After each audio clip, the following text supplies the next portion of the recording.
Il y a eu pas mal de modifications, on va en parler. Salut à toutes et à tous, Marty Zavan pour un tout nouveau débat. C'est bien aujourd'hui les gens, nous allons nous pencher sur une figurine et bien de Vegeta. Vegeta ici en Super Saiyajin God, une figurine qui est plus ou moins convoitée par certains collectionneurs en se disant que enfin on a un Vegeta God avec une taille plus que raisonnable et une modélisation plutôt agréable, du moins de prime abord. Seulement voilà, il faut savoir que Bandai a décidé de modifier pas mal de choses, mais on va en parler juste après. Pour ceux que ça intéresse, au niveau des informations, c'est sorti le 24 septembre 2021 dans tout l'archipel, dans les Family Mart, donc les Combini et aussi les Game Center et autres boutiques participantes. Prix du ticket 680 yens. Vous allez dans un Combini, hop hop hop, vous sortez les billets, vous les posez sur le comptoir, j'en prends 10, ça vous fait 6800 yens. Et si vous tombez sur le lot D, vous chopez du Vegeta en Super Saiyajin God. Voilà, c'était une intro rapide, on va passer au gros plan ma gueule. Regarde-moi ça, une boîte assez plaisante dans l'ensemble avec un prince exhibé comme ça en premier lieu, avec le visage énervé, la main bien sur le devant, il veut péter la gueule à Broly tout simplement. Ichiban Kuji Back to the Future, non, Back to the... McFly. Ichiban Kuji, donc Dragon Ball Super à la licence Bandai Spirits qui distribue la bête. Masterlist dans les parages Super Saiyajin God Vegeta figurine. Il n'y en a qu'une seule. Sur la tranche, nous avons donc le prince de face, du moins en fond, et deux côtés de profil, hop là. Ensuite, nous avons le prince de la tête aux pieds avec les différentes informations à la con, hein, au cas où s'il y a des défauts, des gros défauts, on peut la faire remplacer par Bandai.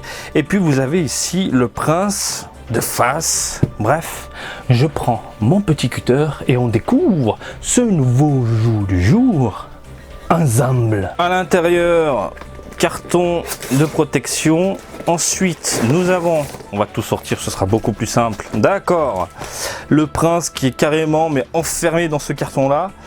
Donc pour le récupérer, il faut découper sur les côtés le petit plastique. Hop, comme si c'était une petite boîte dans une boîte. Vous avez ici le prince en un seul bloc. Et vous avez un support translucide, écoutez, 2 pièces, voilà. Support obligatoire pour moi, étant donné qu'il y a des petits tremblements de terre, des petits, voilà, au Japon, j'ai pas le choix. On vire, hop, d'un côté les cheveux, la tête et ensuite le papier bulle que j'aurais pu découper comme un imbécile, mais bon, voilà, c'est fait. Hop là, où j'en suis, bordel de merde, laissez-moi admirer le prince. Bah c'est pas mal. Attends, c'est pas mal, ouais.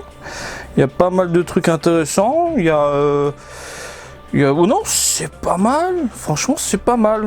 Je pensais la dégager, mais je vais la garder finalement. Moi, j'aime bien. J'aime bien ce que j'ai sous les yeux. Oh, regarde, si je te la mets comme ça. Hein, tu l'entends, cette voix nippone là. Il est en train de balancer de la boulette. Hein. On va tout faire péter.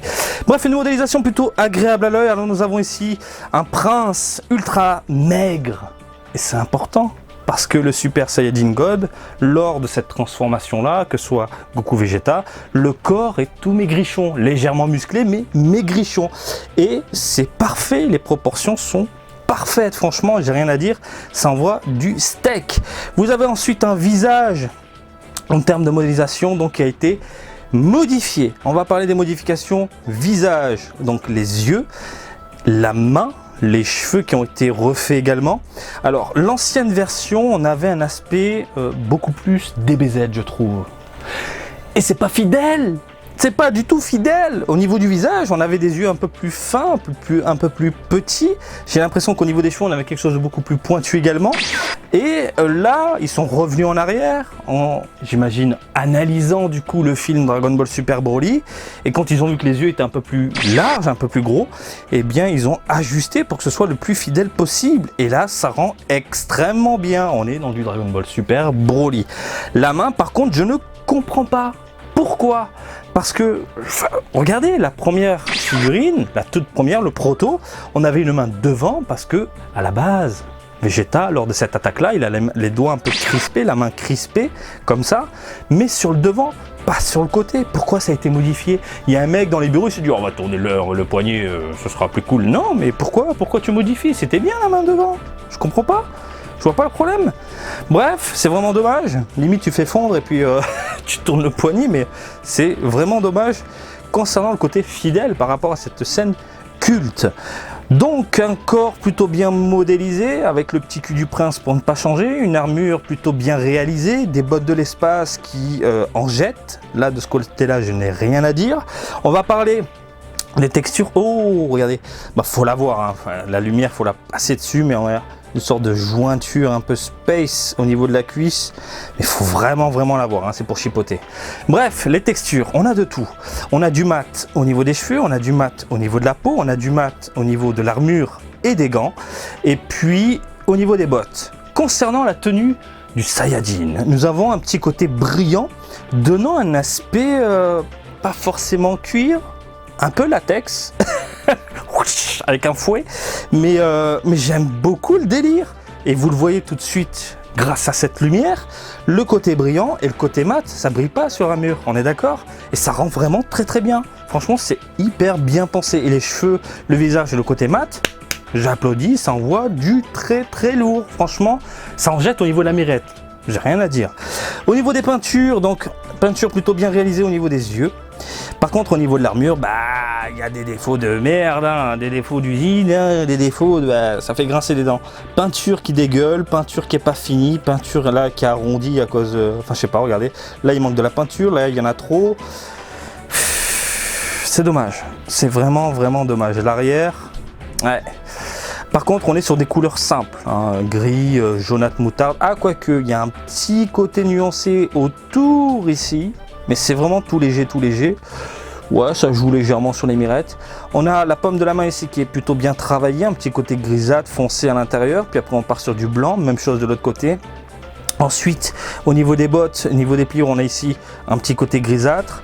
Côté moutarde, jaune, ici on est sur du limite orange grisâtre, qu'on tire sur ensuite quelque chose de jaune vers le centre, plutôt agréable à l'œil. La tenue, voilà, on est sur du simple, un peu un blue dark, plutôt agréable à l'œil. Et au niveau des cheveux, on est sur du simple, mais c'est en mat et ça passe très bien le visage. Encore une fois, j'ai rien à dire, c'est vraiment très plaisant à l'œil. On va checker la taille, les amis. On est sur du 26 cm quand même. Putain, mais c'est vraiment de la grosse figurine au final, hein. Je m'attendais pas à ça. Donc plutôt bien proportionné, avec pas mal de choses intéressantes. Est-ce qu'elle tient debout toute seule? C'est la grande question. Bro et bobo, vous descendez de là, hein, s'il vous plaît les amis. Les mammouths sont de sortie. Alors, le petit Vegeta tient tout seul, comme vous pouvez le constater. Pas besoin du support. Bien évidemment, de mon côté, je serais obligé de le mettre, hein. Je préfère avoir une sécurité supplémentaire. Et avec le support, qu'est-ce que ça donne? C'est pas très déplaisant non plus à l'œil. C'est pas ce bloc noir dégueulasse comme on peut le voir avec certaines figurines. Ça ressemble à du chewing-gum qui a été durci. Là, on va dire ça passe. Je préfère le translucide, des trucs comme ça vraiment très plaisant à l'œil, contrairement à des trucs très agressifs avec le truc foncé, bleu, vert, machin, etc. Vous m'avez compris. Si vous avez l'habitude de voir mes vidéos, vous savez de quoi je parle. Bref, bah écoutez, encore une fois, je pensais m'en débarrasser. Ben, elle reste à la maison. Elle reste à la maison finalement. J'aime beaucoup le travail qui a été réalisé. C'est juste la main qui me dérange. La main aurait dû être devant, pourquoi la mettre sur les côtés? Bon bref, le travail réalisé au niveau de la tenue, au niveau de l'armure, au niveau des cheveux, au niveau du visage, c'est super bien fait. Les yeux ont été refaits, superbe, on est dans du Dragon Ball Super Broly. Le corps svelte, impeccable, je n'ai rien à dire, c'est de la bombe atomique. Donc oui, si vous recherchez un Vegeta en Super Saiyajin God, plutôt bien proportionné, détaillé et fini, ben vous savez quoi faire. Voilà, je n'ai rien d'autre à ajouter, mis à part. Voilà, j'espère que ce petit débat du jour vous a plu. Comme d'habitude, je vous invite à me suivre sur Twitter, Facebook et Twitch, Marty Japan. Et je vous dis à très bientôt. Allez, salut, bisous, ciao, ciao!